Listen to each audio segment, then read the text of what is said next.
those blessings that will bring us into glorification. Now let us go here in Matthew 7:11, and I want to read from the Hebrew where it says, "Your Father which is in heaven give good things to them that ask him." This is from the Hebrew Gospel of Matthew, the original language in which the Gospel of Matthew was written in. And it says, "Abikim shabashamachim shayitan. Rakhul chatob lime bikishihul." Being interpreted and translated, "Your Father, which is in heaven, shall he give his Spirit, the good, to those who are caught up in him." Here we see he doesn't say good things. That's unclear.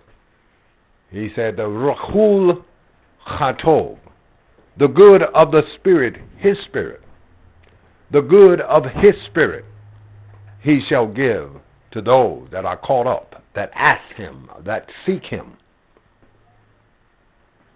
Understand that. Read that again. Abikim, Shabashamachim, Shayitan, Rakhul chatob li me bikishul. Rakhul chatob, the good of the Spirit, he will give to those that ask him. In Ephesians 1:3, he says that Elohim has blessed us with every spiritual blessing in Shamayim, heaven. Yeshua says that the Father will give us all the good of the Spirit to those that are caught up in him, that seek him, that ask of him. This must be perfectly understood. This is what we seek. This is his will, that we manifest and receive the actuality of the divine good within us, so that we can manifest this divine good in the earth. And it is by this divine good and the reception of divine good, the good of the Spirit, that we are going to obtain dominion over the wicked and the system of the wicked. There is no other means. Your flesh doesn't have power except if you got a gun in it. See, that's the method of the carnal man. Bombs, guns, submarines.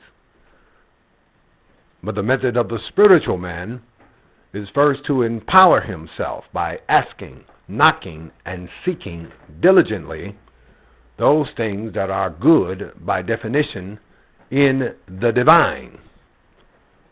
Don't let Satan cause you to begin thinking that the goods of this world, the goods and the glory of a capitalistic system is your success. It could be your digress. You see, I know many people with a lot of money, but they are spiritually corrupt. Their life is the practice of deception, betrayal, backstabbing, slandering, and gossiping. This is how they lift themselves up, by lifting others, by pushing others down under the plague of criticisms and gossipings, bringing up old things that they have done in their lives. Haven't you noticed that in this society? As soon as somebody wants to advance themselves and the other doesn't, the first thing he does is bring up his records. He has a criminal record. Well, America has a criminal record, much worse than mine or anyone's in here. But they changed the law to make their criminal records seem to be uncriminal. Any oppressor will do that once he gains dominion. He will change the laws to fit his needs. I was at a play last night, and I heard one of the characters say, you know, I robbed a bank one time, and I got all this money and found out that all I can do with money was spend it. And that's when I realized I needed something more. See, that was a powerful statement. To realize this fantasy that he has been in that caused him to act in a criminal way towards society. And once he achieved this agenda of acquiring money illegally, he came to realize that it was not the money that he wanted. It was not the money that made him rich. It was not the money that made him powerful. And he needed something more. I'll tell you what that something more is. It is the good of the Spirit, the good of Elohim, the good of Yahuwah that proceeds forth from him and is given to those that ask, that knock, and that seek diligently those things that are in him to be placed in you.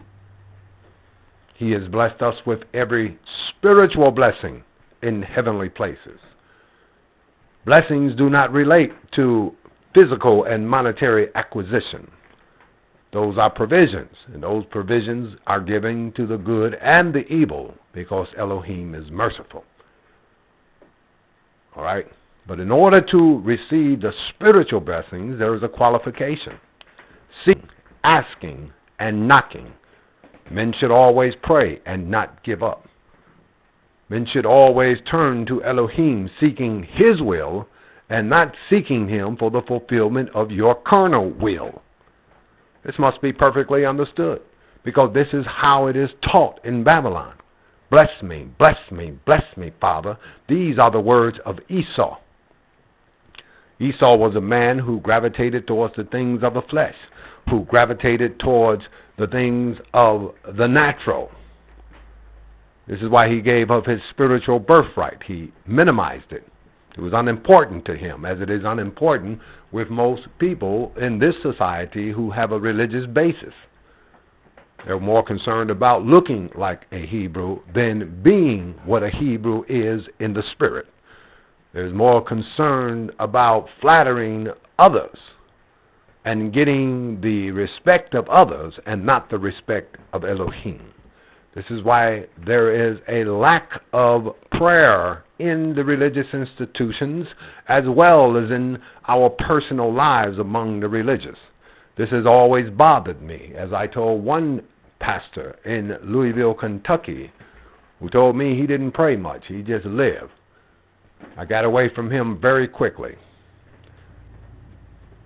Because if you're not praying, you're not humbling your soul to compliance to the will of Elohim. This is what prayer is for, to gain conjunction, to gain relationship, to gain union with the will of the Father. Not my will, but your will be done. Is the highest prayer. This is the hardest form of supplication. And we must make this form of prayer the preeminent form of prayer. Before our needs are met, we must say, not my will, but your will be done. Don't satisfy my selfish ambitions. Take them away.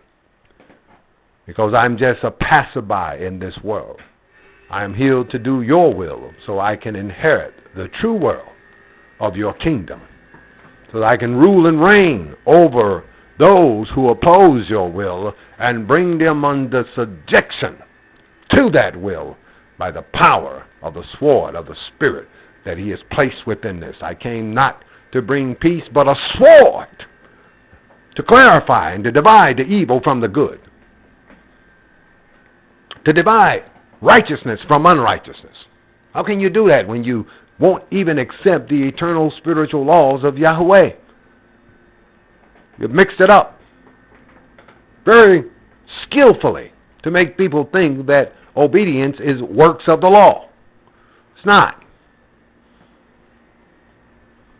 We have been deceived into seeking only those things that we have the ability in our own self to acquire. You see, Yeshua came to give us power to seek those things that our own ability cannot attain to. Understand that. And if you understand that the power that he gives us, he gives that we might become sons of Elohim, partakers of his divine nature, and receivers of the goods of his spirit, as it is written.